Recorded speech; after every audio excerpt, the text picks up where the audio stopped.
Recording? Yep. We're live. Episode 3.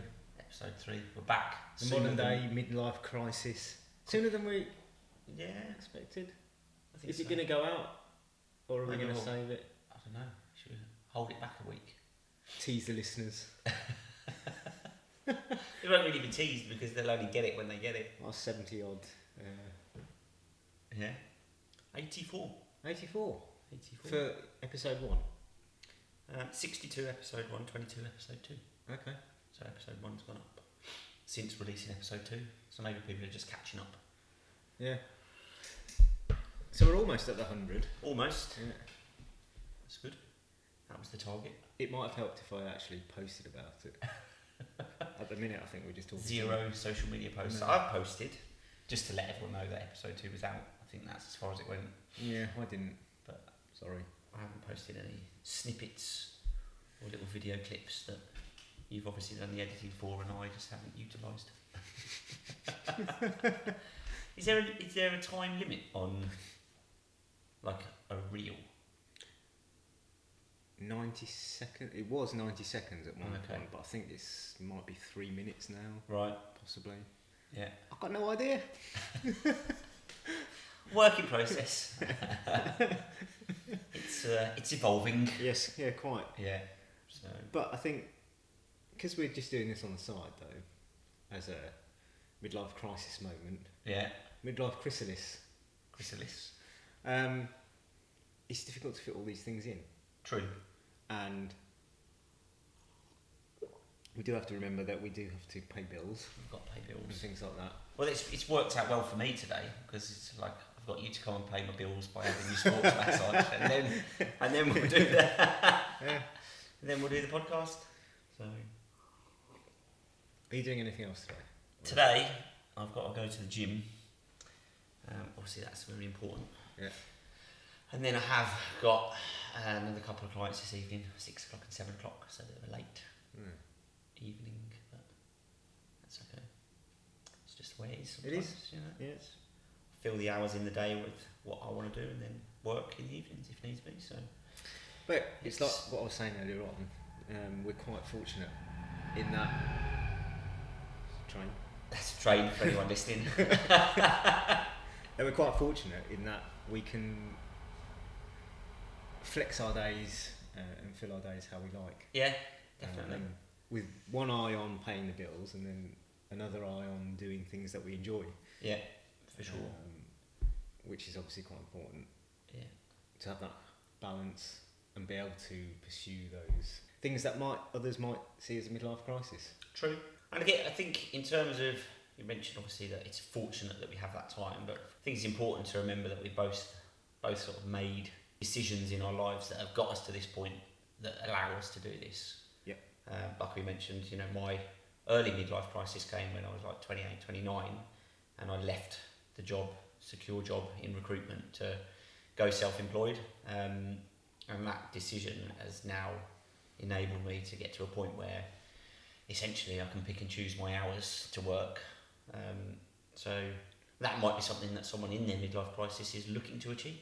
Yeah. Is just having that extra bit of freedom. So I think it's important if that's what you want, to keep chipping away and making the progress to get to that stage. It doesn't have to happen all at once. No. A big bang kind of, I'm going to leave my job and this is what I'm going to do. yeah, and I think it is a point. I think at the time that I did it, even though there was risk because my wife was pregnant, had a house and a mortgage and all those sort of things, but that I think those pressures they build more and more as you get later into life. Yeah. And for me to have made, you know, say if I was still in recruitment now, it would be a much bigger decision Yeah. to leave recruitment to start working as a PT now, because it'd be that much further down life, if you like, that it becomes harder to change, I think. Yeah, I think it is, because you have so many more commitments or so many more financial things that you've got yourself tied into. Yeah. So many more bills to pay, that you almost can't leave your job to a certain extent. Yeah. Because you've got used to a particular lifestyle. Which I think is why the side hustle has become such a big thing, because it gives people an opportunity to test the water, if you like. A bit like your snowboard waxing That's it. Snowboard Which waxing. I didn't even know ski about. waxing. Yeah. So if anyone's got any skis they need waxing or snowboard, hook me up. I can sort you out. It's another little string to my bow. But it also like amazes me. So I went out for a curry this weekend with some friends, and we were talking about what everybody does. And I don't know how many couples. I don't know. So there was 10 couples there. There was only 2 of us, I think, that had our own businesses, and so the vast majority of people, not only at the table, will have a 9 to 5 job. Yeah. And I think I was drunk, so this might be what you can recall. What I can recall, and this might be my own self-narration. Like, but I think they were fascinated by the different things that I did in my life, because not only I am not an accountant. Well, you know, that I do accounts for people. Yeah. But then we invest in property. I've got the micro bakery stuff that's going on in the background. Yeah. And then I hire out bike boxes. Yes. And you know, they were like, well, how do you find the time to do all these things? And it's because I don't work a 9 to 5. Yeah. Yeah, for sure. And all those things that I'm doing actually interest me to a certain degree. That, you know, that are outside a normal bit of work, and it just so happens that I get paid to do some of those things. Yeah. Do you think that COVID has had a big effect on people's decision making now, in terms of how, I suppose I'm trying to explain, is that people's working conditions have changed a little bit since COVID. What generally was it was 9 to 5. You've got to be in the office from 9 o'clock till 5 o'clock. There's a bit more flexibility in that now. Yeah. And it's not to say that people are taking the mickey when they're at home and they've got time to do their job as well as potentially do other things or look at other things. Yeah. Do you think that's had a big effect on people's sort of attitude towards the side hustle? Yes, yeah, for sure. But I think, like, if I look at my job was pretty flexible anyway. I could work from home whenever I wanted. This was even before, you know, Zoom and all that sort of stuff. We'd have conference calls and talk on the phone as groups, and then you had emails and all that sort of stuff. So it wasn't that I wasn't allowed to do that. You just get so involved in your job, and it takes over your life if you let it. Yeah. But I think for most people, yes,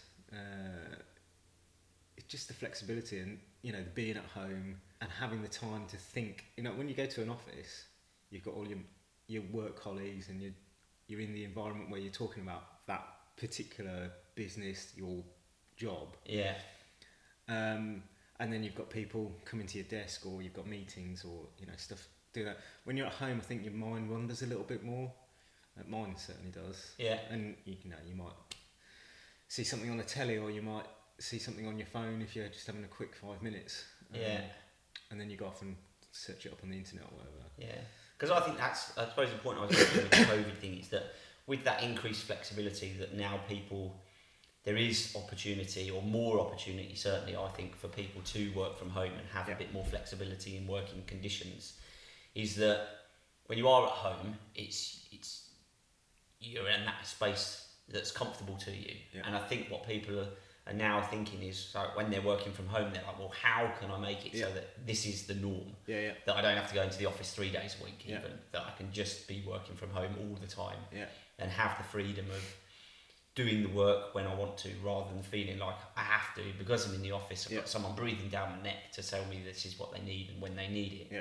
Whereas at home you can do that, still get the work done, and I think that's proven, is that actually productivity for workers doesn't massively drop by working at home, but I think it just gives you that freedom to pick and choose when you do that work. Yeah, because there's a lot of dead time in the office, but I say dead time, social time, I would say, you know, where you go and chat to your colleague, and then you'll have a chat about something else, and the weekend or whatever. You don't get that at home. Spend half an hour making a cup of tea and having a chit chat with your mate or whatever. You know, when you're at home, certainly for me, when I was at home, you sit down. When I sit down at the desk, you get your work done, and you generally get it done quicker because you don't have all the distraction of somebody coming to your desk, or that sort of office or a meeting or whatever, Yeah. or impromptu meetings. Whereas, so you get the work done quicker, then you've got a bit more time either to do more work or to go and search something up on the internet that might have, piqued an idea that you might have seen. But also, like being at home, certainly for me anyway, things like the bike box hire, I couldn't do that if I was working in an office, unless I took the box to work with me for somebody to pick it up. But because I'm at home, people can just come to the house whenever it's convenient for them, and I have people pick them up during the day. Yeah. So it's just that flexibility, I think. And the point is, you create those side hustles or things around you being at home. Yeah. And you've got more of an opportunity to do that when you're at home, or where you're in an environment where you're a bit more flexible. Okay. Yeah.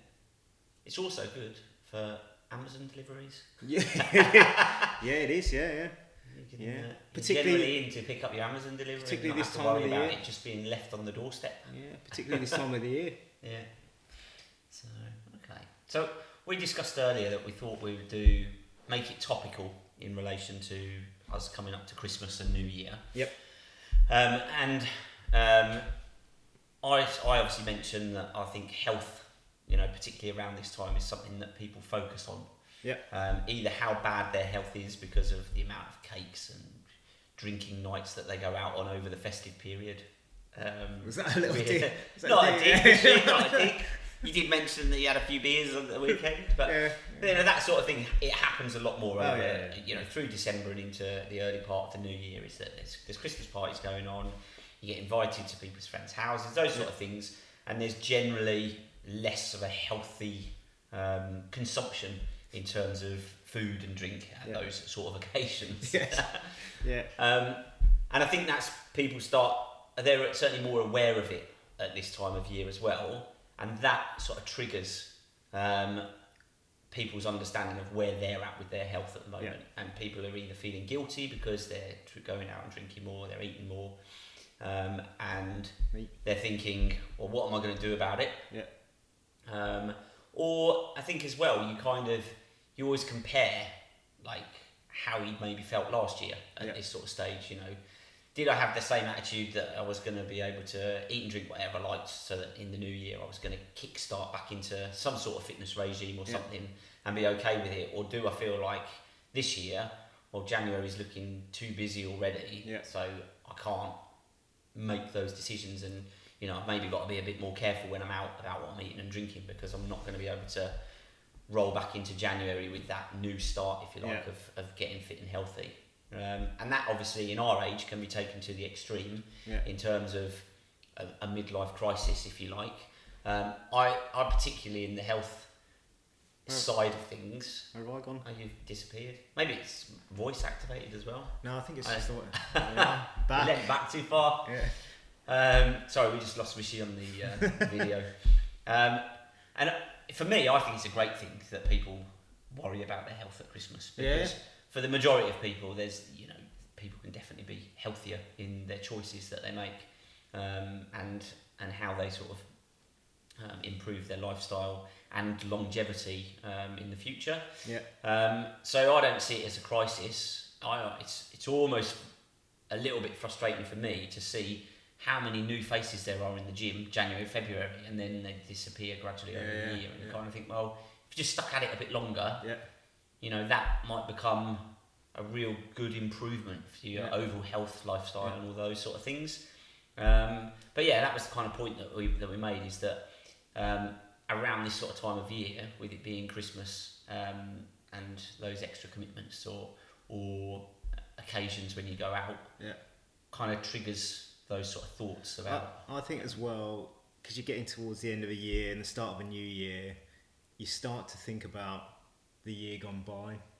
And certainly, I don't know about you, but I find that time now that we've got kids, and we're a little flies by. And before you know it, you're at Christmas again.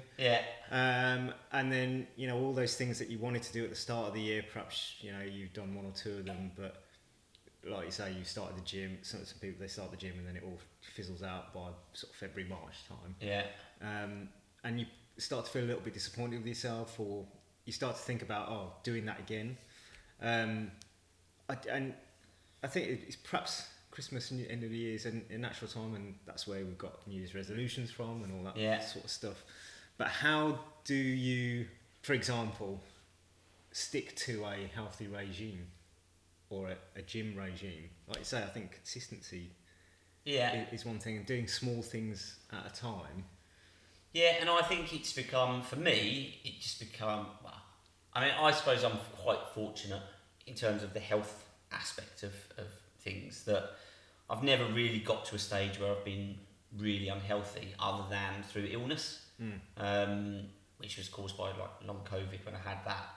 And that sort of forced me away from the things that I enjoyed doing. Yeah. However, because of my mentality towards health and fitness, I found other things to do that weren't so affected, or I wasn't so affected by doing in relation to the long COVID sort of symptoms that I had.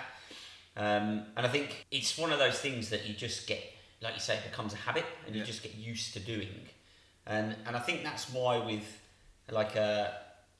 so for example, someone who takes up cycling for the first time, who hasn't done it before, and then potentially becomes, from outside viewers' eyes, obsessed with it. It becomes an obsession. I have to ride my bike every day, or I want to be out at the weekend for this long, and I just enjoy that.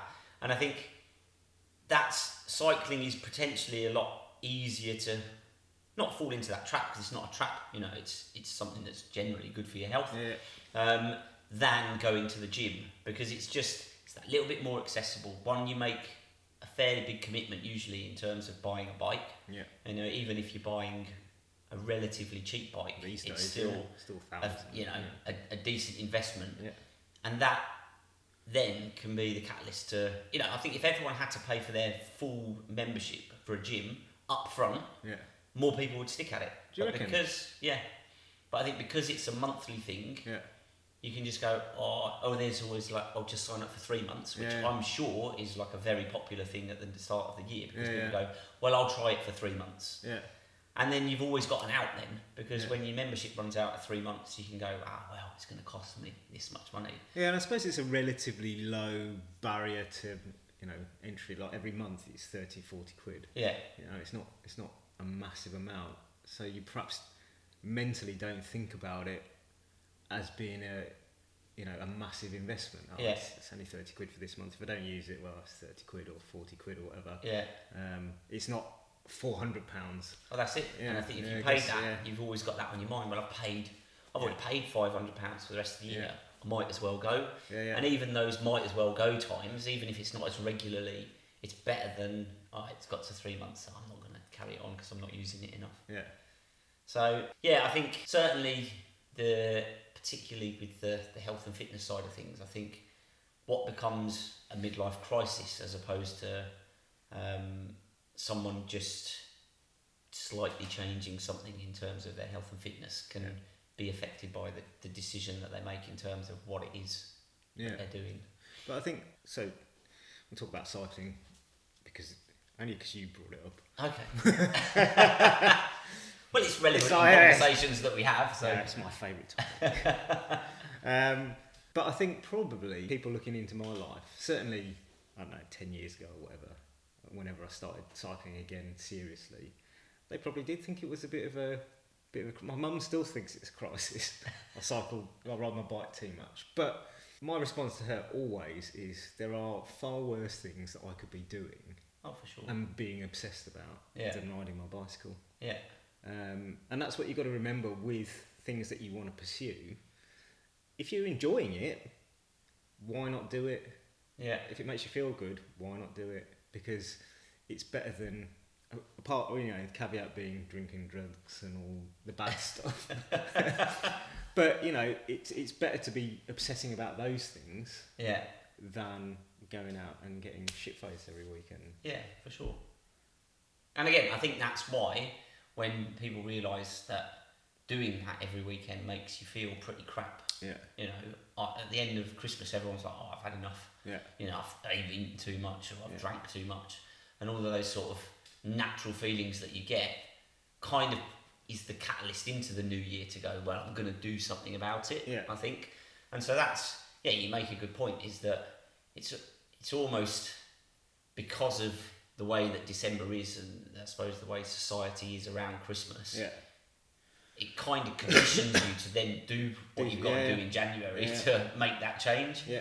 And I suppose it isn't until you've done that, you know, potentially for a whole year, and you've realised how much that change makes a difference, that then you don't fall back into that trap in December and start going like drinking and eating to excess, or you can because you know that you're in that habit, and you go, okay, I can let myself off a little bit because I know that I'm going to get back to it. Yeah, that's certainly true for me anyway. Yeah, I do worry about it because it is excessive over this period, but then I know I will always go back to tracking my calories. I mean, even yesterday I was hanging out my arse, but I still got on my bike and did my session. Yeah, because that's how my mind's conditioned now, and I've been doing it for such a long time that if I didn't do that, I would have felt even worse. Yeah, and that almost kick-started the recovery, if you like, from the drinking. Although I did have another beer later on. But you're allowed because it's Christmas. In January, clean, you know, dry January. Do you agree with New Year's resolutions as a principle?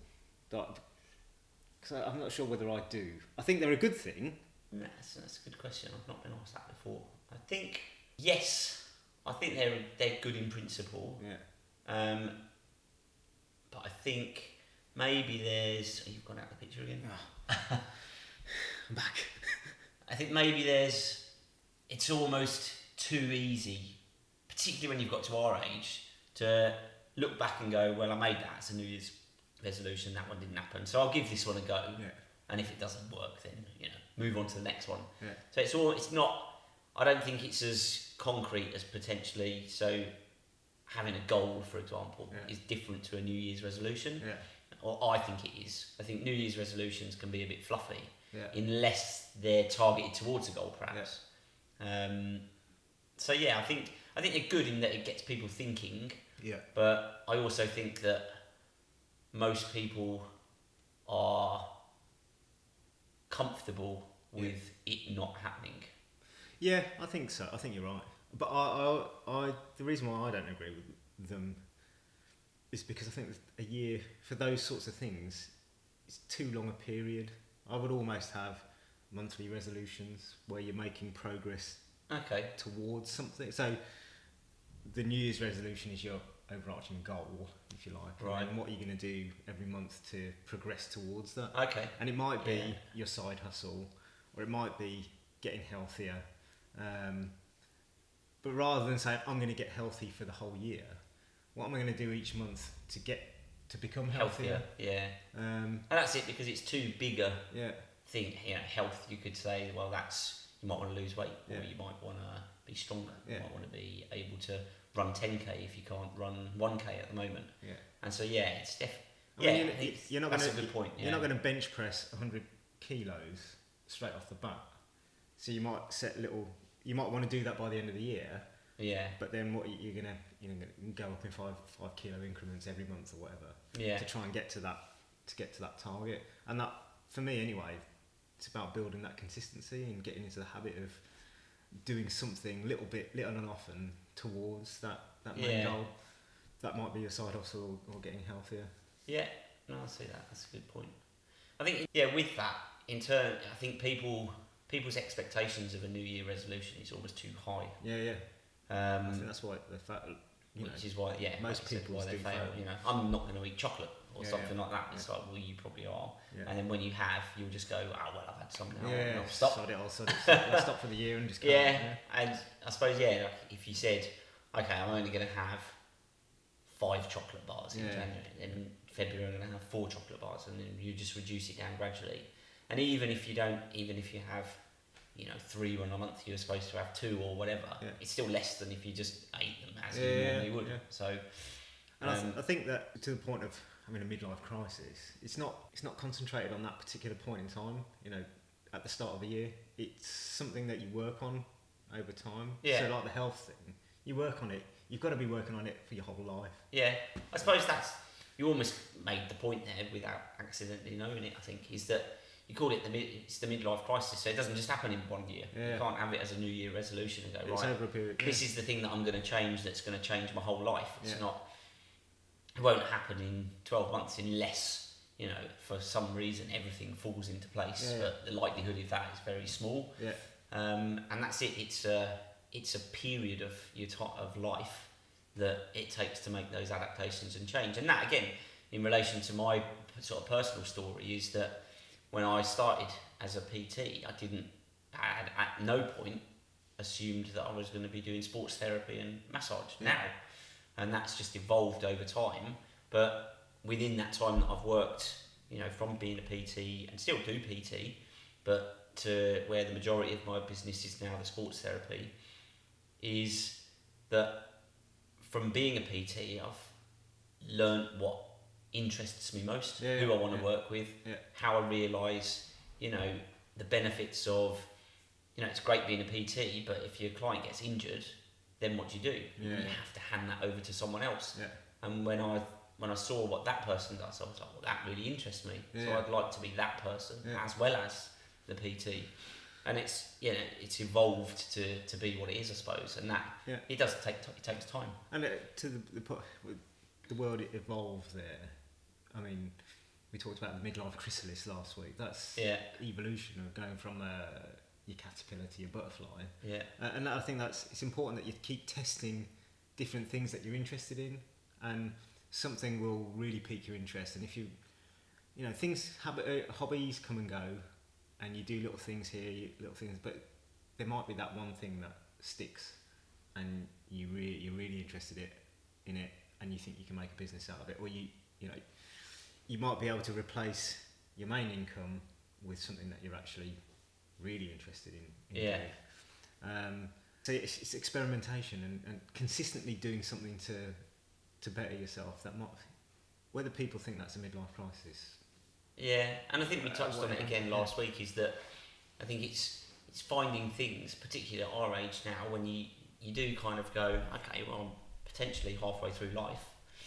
How do I want to spend the rest of my life? And you're much more aware of what you want to do to make you happy, rather than what you feel like you need to do. Yeah.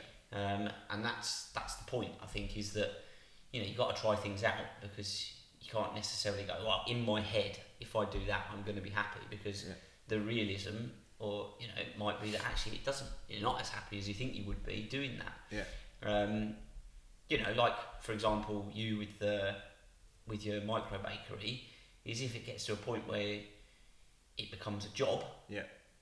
That might be the point where you go, well, actually, I don't want to carry on doing this, because now I've got to invest a load of money in buying ovens and fridges and potentially a property and then it becomes much more than it is now, which is a hobby that you enjoy doing.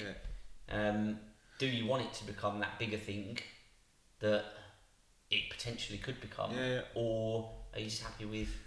Do you think experimenting with where it can go at the moment? So when I told somebody that we're doing this podcast about the midlife crisis, he had a little chuckle and he said, well, human beings have evolved from having to go out and find their food, chase down animals, and or get chased by an animal, a lion or whatever.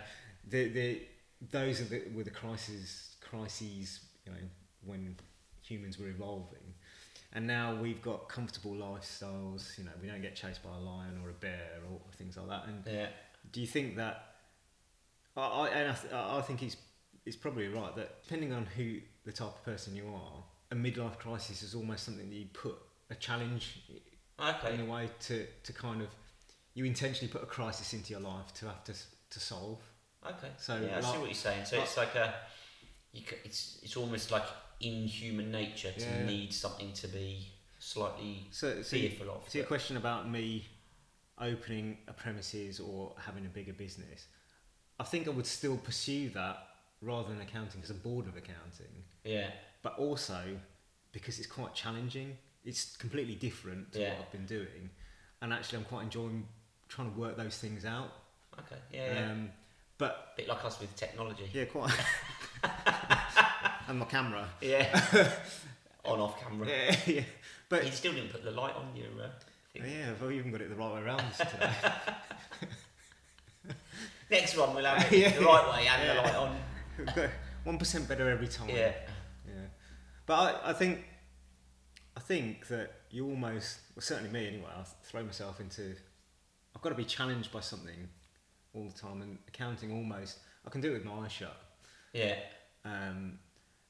I've got no desire to set up an accounting practice. I could, and that would be a challenge in itself, but because the accounting side of things just doesn't interest me like it used to. Yeah. The cooking thing does. Yeah. And it could be a big thing, I don't know, but I'm more interested in pursuing that now. And you know, when you're interested in doing something like a passion project, they tend to be a lot more successful because you're interested in them. Yeah, for sure. It's actually one of my clients who was in before you today. He said, particularly because I mentioned about the sourdough, and he said, it's interesting. He said, I think the word he used is artisan. Yeah. That these artisan industries are becoming much more popular. Yeah. I think it's interesting to see that, you know, there are more people thinking about, you know, doing what you're doing. Yeah.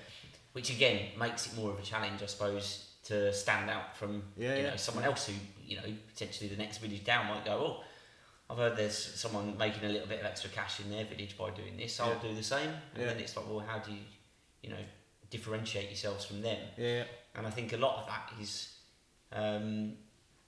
particularly from a marketing point of view, is the sort of story behind it, if you like. Yeah. And so it's interesting. You know, I think that's more interesting that you'd be like, well, I used to be an accountant and now I do this. Yeah. Than someone who used to bake sausage rolls who goes, actually, now I'm going to do bread. Yeah, I guess so. Yeah. I mean, the same guy that I was talking about, he said you need to find something where you can do accounting and cycling, because nobody really does that. Well, I don't know if they do or not, but you've got to find that niche thing that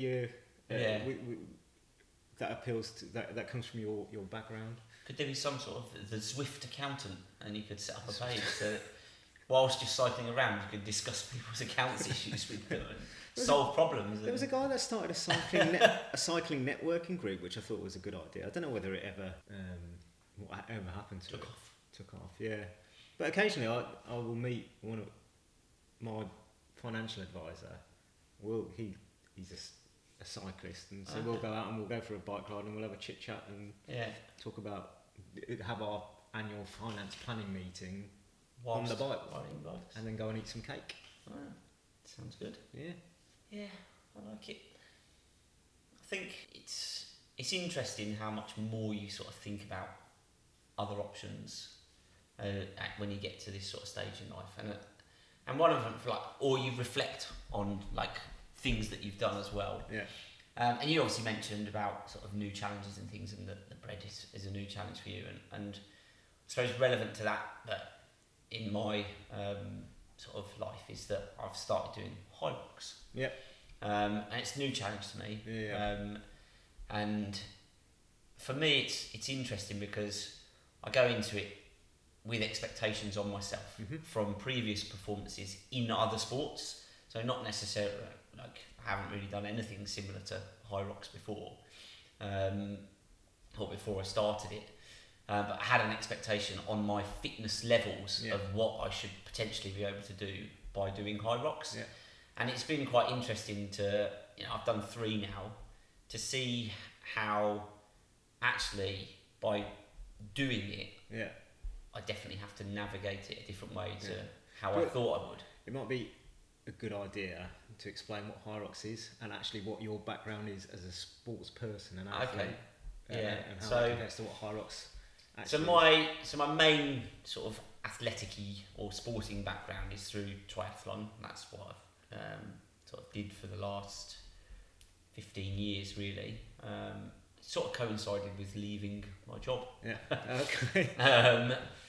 So that's kind of, and I've worked or got to a level where when I was racing, my main goal was to try and podium as an age grouper in triathlon, which, depending on which races you enter, can be easier or harder, basically. Yeah. But I have achieved that, success in that, and you've got to be pretty fit generally, aerobically fit, and looking at high rocks, it's 8 kilometres of running, which are done as 1k intervals, and then in between that is either a cardio type exercise, for example, a 1k ski erg or a 1 kilometre row, burpee broad jumps over a set distance, running with some kettlebells, farmer's carry, walking lunges, those sort of things. Or there's other exercises that are a little bit more strength based. So you've got the wall balls, which is obviously a weighted squat and then a throw to a target with the ball that you've got. And then you've got the sled push and pull. So they're obviously the biggest sort of strength based challenges in the event. And I thought, well, I'm generally I'm quite strong anyway or in my head I thought I was quite strong anyway. And aerobically fit, so I thought, no problems, I'll be able to do the 8 kilometres fairly easily. But I didn't realise, and I have started to realise now, that the type of training that I've done in the past, which is very much longer aerobic type training sessions, although it gives you a base level of ability to be able to do a high rocks, in order to then push on to be at a higher percentage of the race, if you like, there's a lot more to it. Yeah. And that's what I've sort of realised. And those things that my base level of training hasn't prepared me for, then massively affect what my base level of training has prepared me for. Yeah. And so where I think I should be able to run, certain time for each kilometre, is that gets massively impacted by my lack of fitness at certain other exercises that come in between those runs. And so I certainly found that interesting from a coaching perspective of what I now need to do to change the way that I train to improve my performance in that area. And it's sort of what led us into this is that as I reflected back on my life as an athlete, if we call it that, I've always recognised that I was never going to be in the top 1% of things that I did. I had aspirations, but realistically I think I knew that was never going to happen. But I've always enjoyed the fact that actually if I try something, I'm generally better than average. And usually towards the top end of better than average. And when I did the high rocks in London this week, I was disappointed with my result. Previously I did Birmingham about 3 months ago, and I was really happy with my result because it came as a bit of a shock, really, that it went as well as it did. And then perhaps when I went to Birmingham, again, I had this aspiration based on previous results of what I should then be capable of doing in London, even though when I look back at it and reflect, the training that I'd done from Birmingham to London didn't warrant an improvement in time, really. And the result then spoke for itself. I think there's other factors that came into it in terms of the timing of it, etc. But at the end of the day, I think the fact that I hadn't really done anything more specific in my training to improve my performance led to the result. So on the day when I'd done it, my parents came to watch, and I said to them that I was a bit disappointed with my time, and they're like, "Oh, we think you did brilliantly." Good on supporting parents, which was great. And I said, I said to them, I find it more, or not more difficult. I just find that my mindset is different doing high rocks, because I don't go into it thinking I'm going to podium. I go into it thinking, well, I'm just going to do the best I can, and that's it's a bit of a double-edged sword in that I definitely enjoy it because it doesn't feel like there's any pressure on me. Although going to London, having had the previous result, I probably put a bit of pressure on myself. But I didn't feel like it wasn't like mounted pressure, and I wasn't massively nervous before, which I have been in triathlon events and things like that. And although I was a bit disappointed, I haven't been like massively down about it. It's kind of okay. I know what I need to do now. I'll have a look at doing a bit more for the next one. And I think that for me is the thing is that I've just enjoyed the process by entering into this to give me a perspective of what I've done sort of athletically through my life and how now using high rocks I can use it as a positive to move forward rather than sort of look at it and go, well, I'm not doing as well as I've done in other sports. I'll ditch high rocks and I'll go back to triathlon. And I think that works the same with side hustles and opportunities that you look for in life. Is that it'll give you a perspective of what you've done before and how this project that you're working on at the moment may potentially benefit you or not, and where you go from there. Like you said, you can then start to make a bit of a plan around it. So my plan is obviously to train a little bit more specifically in high rocks to see where I can push it. I think that, but still, I want to enjoy it as much as I am without it being too pressurised to go and smash a time out. And for you, it's obviously not a crisis in the traditional sense. What I was saying before about challenging yourself and putting yourself in a situation where you are challenged. High rocks at the minute seems like that's the thing for you. And you're working your way through navigating the training and trying to get yourself better and better. And I think things like that, and I've always said to people that I talk to about my cycling is, when you get yourself into a situation where you're in a competitive environment or you're training for some long distance event, when you are 100 miles away from home and you've got to get back, or if you're in the middle of a competition and you've got to finish it, it changes your mindset, and all these sorts of challenges in the situations that you put yourself in, whether you get to the end or not, or you achieve what you want to achieve, they all contribute to something in here that you can take into your wider life. It's personal growth. Whether it's in your job or in your side hustle or with your kids or whatever, it's not a bad thing. It can't be a bad thing.